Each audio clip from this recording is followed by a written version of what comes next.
네, 지금 한반도의 지체 형성 과정에 대해서 교과서 48페이지와 49페이지에 걸쳐 있는 주제 탐구를 통해서 알아보도록 하겠습니다. 자, 모두 48쪽과 49쪽을 펴보세요. 네, 한반도를 자연사 박물관이라 부르는 이유는 이렇게 나와 있죠. 네, 우리나라는 말 그대로 박물관처럼 다양한 지질 시대를 거쳐서 수많은 지각 변동과 함께 만들어진 땅입니다. 그래서 그 흔적들이 우리나라에 많이 남아 있게 됩니다. 한반도의 지질 계통과 지각 변동으로 내려와서 보도록 하겠습니다. 네, 큰 표 같은 게 하나 있죠. 자, 먼저 지질 시대는 우리가 지질 시대송으로 알아봤는데, 자, 여기 지금 시생대와 원생대가 바로 선캄브리아기라고 보면 되겠죠. 가장 오래전의 지질시대라고 보면 됩니다. 자, 이때 우리나라에 이미 땅이 존재했고, 그때 존재하던 땅들은 오랜 기간 동안 변성작용을 겪으면서 변성암으로 변하게 되었죠. 그래서 이 시생대와 원생대 시대에 만들어진 암석들은 현재 대부분 변성암으로 있고, 그 변성암이 우리나라에 가장 많이 분포하고 있습니다. 거의 한 몇 퍼센트가 분포하고 있다 그랬죠? 네, 우리나라에 거의 한 40% 가까이가 바로 변성암으로 되어 있습니다. 그리고 그 변성암으로 주로 이루어져 있는 땅들이 바로 평북 개마지개와 경기지개 그리고 영남지개가 됩니다. 자, 위치를 보도록 하겠습니다. 자, 평북 개마지개가 있는 위치, 자, 북한의 평북 지방이 되겠죠. 그 다음에 우리나라 경기도쯤에 있는 경기지개, 그리고 영남지괴, 바로 이 소백산맥이 지나가는 이 자리가 되겠습니다. 자, 여기가 바로 주로 무슨 암으로 되어 있다고요? 편마암으로 되어 있습니다. 그리고 아주 오래전에 이미 만들어졌기 때문에 침식을 오랫동안 받으면서 아주 완만해졌겠죠. 그래서 무슨 모양의 평탄한 지형을 형성했어요? 방패 모양의 평탄한 지형을 형성했습니다. 자, 방패 모양은 이런 식으로 방패를 엎어놓은 것 같이 완만하다는 뜻입니다. 네, 그리고 그곳에서는, 자, 덕유산은 바로 이 영남지계에 속해 있는 산지인데요. 자, 이곳에 가면, 자, 스트로마톨라이트라고 하는 바로 시원생대 시대에 있었던 생물의 흔적을 볼 수가 있습니다. 그 다음으로 넘어가 보겠습니다. 자, 그 다음 시기가 바로 고생대입니다. 자, 고생대는 굉장히 넓게 지금 정리되어 있는데요. 자, 그리고 그 안에 뭐 캄브리아기, 오르도비스기 이런 것들이 있는데요. 이런 것들은 그냥 읽어보시면 되겠습니다. 고생대 때에는 우리나라가 일부 땅이 내려앉으면서, 자, 땅이 내려앉는다라는 걸 우린 뭐라고 하냐면 침강이라고 합니다. 자, 침강에 의해서 바닷물이 우리나라로 들어오게 되죠. 그리고 바다였던 그곳에서 산호나 조개 같은 것들이 오랫동안 쌓이게 되면 바로 석회암이라는 퇴적암이 만들어집니다. 자, 그런 석회암이 아주 오랜 기간 동안 누적되어 쌓인 층, 그 층을 바로 조선 누춘군이라고 합니다. 자, 그리고요, 그 옆으로 한번 가보겠습니다. 자, 옆으로 가면 평안 누춘군이 있죠. 자, 이때는 오히려 땅이 약간 올라가는 융기라고 하는 과정을 겪게 됩니다. 자, 그러면서 바다였던 곳이 육지화되게 되고, 그 육지에서 많은 식물들이 퇴적되어서 쌓이게 되면, 자, 바로 석탄이 되게 되죠. 근데 우리나라는 그 석탄이 바로 무연탄입니다. 자, 그런 무연탄들이 주로 분포하는, 역시나 누적되어 쌓여 있는 층을 바로 평안 누춘군이라고 합니다. 자, 이렇게 평안 누춘군과 조선 누춘군, 곧 석회암과 무연탄이 많이 분포하고 있는 그 땅을 우리가 바로 지향사라고 합니다.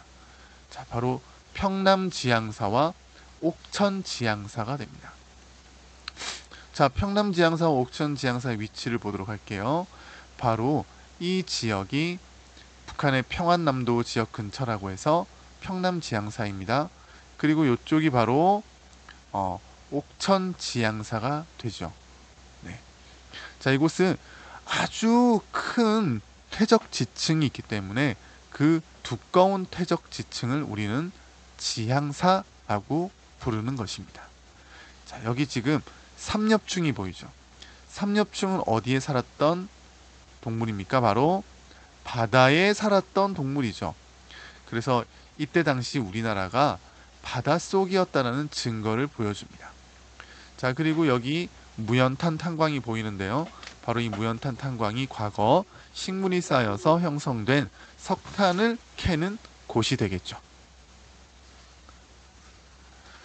자, 이번에는 중생대로 넘어가도록 하겠습니다. 자, 중생대에서는 가장 중요한 게 지각 변동이에요. 여기 보이는 지금 세 개의 지각 변동이 있습니다. 송림 변동, 대보 조산 운동, 불국사 변동. 자, 이것들은 지질 변동이에요. 그러니까 판과 판이 부딪히는 과정에서 에너지가 우리나라에 영향을 미치게 되고 그런 과정에서 땅들이 솟아오르거나 내려가고 또는 깨어지거나 휘는 그런 운동이 우리나라에 있게 되죠. 자, 그 중에 첫 번째가 바로 송림 변동입니다. 자, 송림 변동은 주로 북부 지방에 그 흔적이 많이 남아 있는데요. 구조선이라는 것을 만들었다 보면 되겠습니다. 네, 구조선입니다.